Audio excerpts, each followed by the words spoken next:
بسم الله الرحمن الرحيم. الحمد لله والصلاة والسلام على رسول الله صلى الله عليه وعلى آله وأصحابه ومن والاه. السلام عليكم ورحمة الله تعالى وبركاته. برادران الإسلام، امام خطیب در موضوع علم آموزی و خصوصا کتابی علامه باباجان غفورов با تفصیل به شما بیان کرد. البته سعادت انسان علم نوری هست که سعادت دنیا و آخرتی هر انسان است. علم نوری هست که برای انسان سعادت دنیا و آخرت را میارد. و یکی از دانشمندان اسلام میگوید که اذا اردت الدنیا فعليك بالعلم و اذا اردت الاخره فعليك بالعلم و اذا اردتهما معا فعليك بالعلم. یعنی دنیا میخواهی، زندگی آسوده و خاطر جمع و با حلاوت و با لذت و با راحت میخواهی، علم آموز. علم نور است و برای انسان سعادتمندی میارد. سعادتمندی حالا معنای ثروت را ندارد. بسیاری از انسان‌های ثروتمند هستند که بدبخترین انسانی روی دنیا هستند. هیچ احساسی راحت نمیکنند. اما علم اگر ثروت هم نیارد، قناعتمندی و خاطر جمعی در قلب انسان میارد که این بهترین نعمت الهی است. بهترین نعمت پروردگاری این همون قناعتمندی و خاطر جمعی که در قلب هست، همین است. ثروت و مال و اموال و دارندگی در اسلام اگر با راه حلال باشد، یعنی باعث افتخار است، چرا که دو رکن اساسی دین مبین اسلام با دارندگی انجام می‌یابد. یکی زکات که از رکن‌های پنجگانه اساسی دین مبین اسلام است، که زکات، حج. اگر ثروتمند نباشد از گردنش ساقط است. تمام. با آرزو کردن و دعا کردن پروردگار ثوابش را می‌دهد. اما اگر دارنده باشد، این دو رکن اساسی پنجگانه اسلام بالایش فرض می‌گردد. اگر علم دارندگی هم نیارد، شرط نیست که هر عالم دارنده باشد. یعنی بسیاری محل می‌بینیم که عالم هم هست لیکن دارنده نیست، کمبزاعت است. کمبزاعتی ناشکر و ناسپاس و سرسان و سرگردان نیست. کمبزاعتی شکرگزاری، قناعتمندی، راضی و خوشنودی، خوشحال است. این مهم اساس است. هرچی دارد ندارد به همون دار و ندارش قناعتمند و راضی میگوید خدا را شکر الحمدلله. ولی همین الحمدلله که میگوید قلبش پر از نور و قناعتمند و راضی هست، مثل این که تمام دنیا در اختیارش هست. اما اون که میلیون ها و میلیارد ها دارد، میبینید اگر با اون بشینید لحظه، از وجود خودش، از زن و فرزند و اهل و خانوادهش، از زیردستان و کارمندان، از همه شکایت میکند. هیچ راضیگی ندارد، هیچ قناعتمندی ندارد، همیشه احساس بدبختی میکند به خاطر که علم ندارد. اما اونی که علم دارد قناعتمندی دارد، راضیگی دارد. برای همین مسلمان باید همیشه علم بیاموزد و فرزندان علم بیاموزاند. میگوید اذا اردت الدنیا فعليك بالعلم. اگر دنیا میخواهی علم بیاموز. اگر ثروت علم آموختی، ثروت هم که به دست آوردن نتوانستی، قناعتمند و خاطر جمع و راضی زندگی بکنی. اما اگر ثروت و مال و اموال هم که آمد، علم داری، اون رو میدونی که چگونه صرف و خرج کنی، بیهوده صرف و خرج نمیکنی، زندگی سعادتمندانه میگذرانی. اذا اردت الاخره فعليك بالعلم. اگر سعادت آخرت و جنت و قصرهای جنت میخواهی، باز هم علم بیاموز، چرا که به علم نمیشود. عبادت کرکرانه که در اون عقیده و اخلاص و صمیمیت و این همه نباشد، پروردگار پروای اون عبادت بے پروای غافل را ندارد.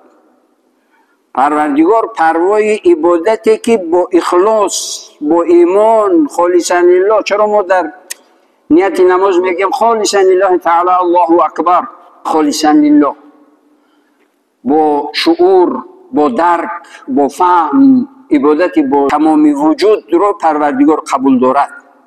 پس آخرت میخواهی، جنت میخواهی، علم بیاموز. هر دو میخواهی، هم دنیا و هم جنت میخواهی، باز هم علم آموز که به علم نمیشود.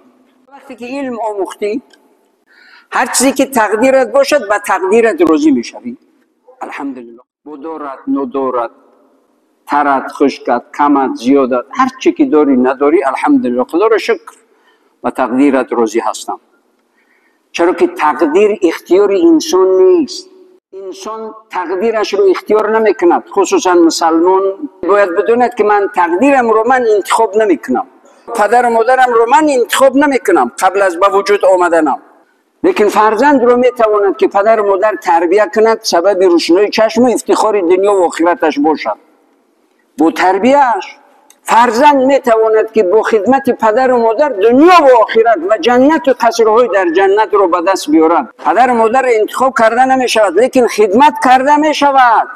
این خدمتی که به پدر و مادر میکنید سعادت دنیا و آخرت و قصرهای در جنت می شود برایت. فرزند رو انتخاب کرده و اختیار کرده نمی شود که دختر بیاید قدش چخیل باشد، چهرهش چخیل باشد، چشمانش چگونه باشد، بینیش چگونه باشد. لیکن فرزند به کدام شکل خود دختر خود پسر بیاید، وقتی که انسان فرزند رو تربیت کند، شکر این نعمت رو به جا بیارد، سبب روشنایی چشم افتخار و عزت دنیا و آخرتش می شود، یا این سرخمی و خجالت شویش می شود. صحابیه شوهرش در یک جهاد شهید شد، همگی یک فرزند یک پسر داشت و اون پسر رو با تمام هستیش با تمام توانش تربیت کرد و وای رسید کلان شد. مادر اون صحابیه هر وقت فرزندش رو میگو که فرزنده من به تو افتخار میکنم، گو فرزندان رو دل برداری کنی، نگوید که هیچی نمیشوید، دیگر پس نزنید هیچ وقت. اگر میخواهید فرزند چیزی شود پس نزنید، بگید تو عالم میشوید، تو دانشمند میشوید، تو بهترین انسان میشوید. تمام. هم این دعا هست، هم دلبرداری فرزند است. هم اون رو آگاه میکند که باید کاری کنم، مهنت زحمت بکشم، آدم شوم، انسان شوم، عالم شوم. در زندگی هر وقت اگر کاری ناشایسته میکرد میگفت که فرزندم خجالتم کردی، نکن این کار رو دیگر. کاری خوبی میکرد میگفت فرزندم من به تو افتخار میکنم. و این صحابیه از دنیا گذشت. بعد 3 ماه پیش از وفاتش توصیه کرد که فرزندم من در زندگی هر چی که دارم تو هستی. خیلی مردای ثروتمند و دیگر برآمدند تو اینکه شوهر کنم، من شوهر نکردم به خاطر تو که مبادا ظلمت نکنم. تربیت کردم، هر چی که از دستم آمد با تمام توانم مهنت زحمتم رو برای تو کردم. فرزندم من از تو راضیم و این همه خیر و برکتی که داری حال حاضر، یعنی این همه از برکت دعا و روزگی من و دعاهای خیر و برکتی من هست که پروردگار به تو این همه خیر و برکت داده است. همچنانی که در زندگی غریب و شرمنده و خجالتم نکردی، بعدی وفاتم غریبم مگذار. میگه مادر چیکار کنم؟ خدا نگهت بدارد همیشه باشید، لیکن چیکار کنم؟ گو حداقل هر روز جمعه رفته سر منزلم دعا بگو، چرا که غیر از دیگر هیچ کسی ندارم.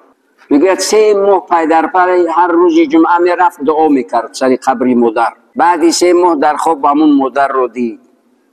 گو فرزند من به تو افتخار میکنم. در خوابش همونی که در زندگی میگو عیناً همون کلمه، فرزند من به تو افتخار میکنم، خدا خیر برکت زیادت دهد. گفت مادر چیکار کنم؟ یعنی چه حال داری؟ گو الحمدلله، هیچ نه دیگر عبادت هایم نه، فقط همینی که به خاطر تو شده من شوهر نکردم که مبادا تو رو ظلم نکنند. پروردگار همین مهنت و زحمت من رو، همین عمل من رو بسا قدر کرد و برای من اجر و پاداش عظیم عطا کرد. لیکن هر وقتی که هر روزی جمعه که میای دعا میکنی، غیر از اون که من خشنود میشوم، قبرستان های گرد اطراف خشنود و خوشحال میشوند و میگویند که فرزندت آمد، فرزند صالحت آمد، که اونا هم از دعای تو بهره‌مند میشوند. میگن مادر باز چی خدمت کنه؟ میگه هیچ، علاوه نکن، همینه که کاری که داری همین رو دوام بده.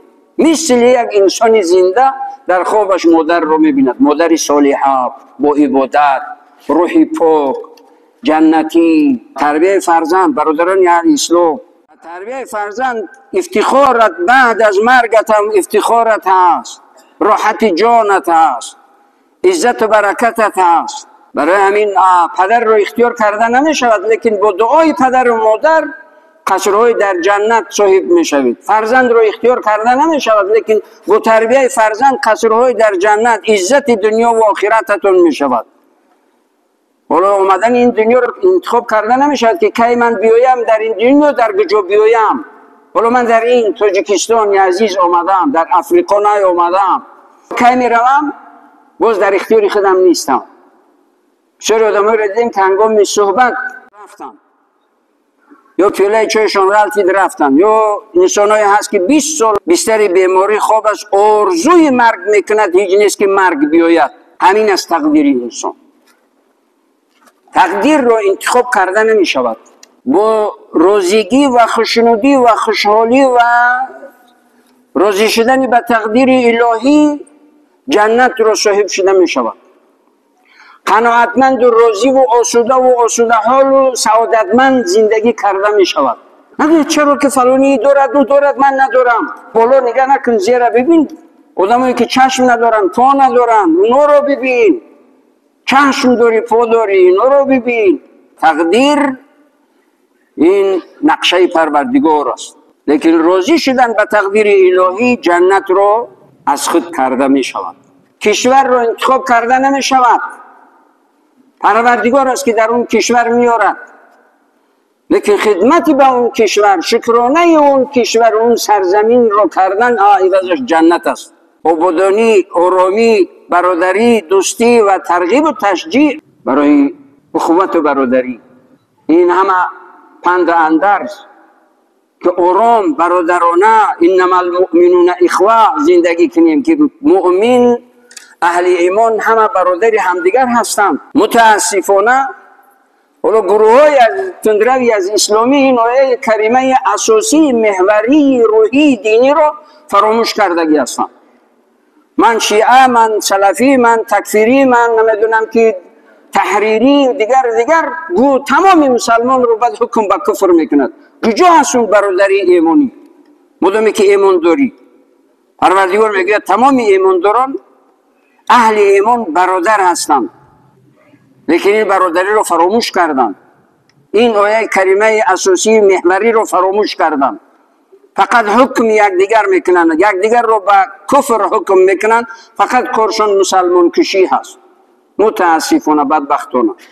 برای همین تقدیر رو انتخاب کرده نمی شود، لیکن راضی بودن به تقدیر عوضش جنت است. پروردگار رو من راضیم به تقدیرم، همین حال دارم، همین زندگی دارم، هرچی دارم ندارم، کم دارم زیاد دارم، میلیون بار شکرانت برای تمام نعمت‌هایت پروردگارم.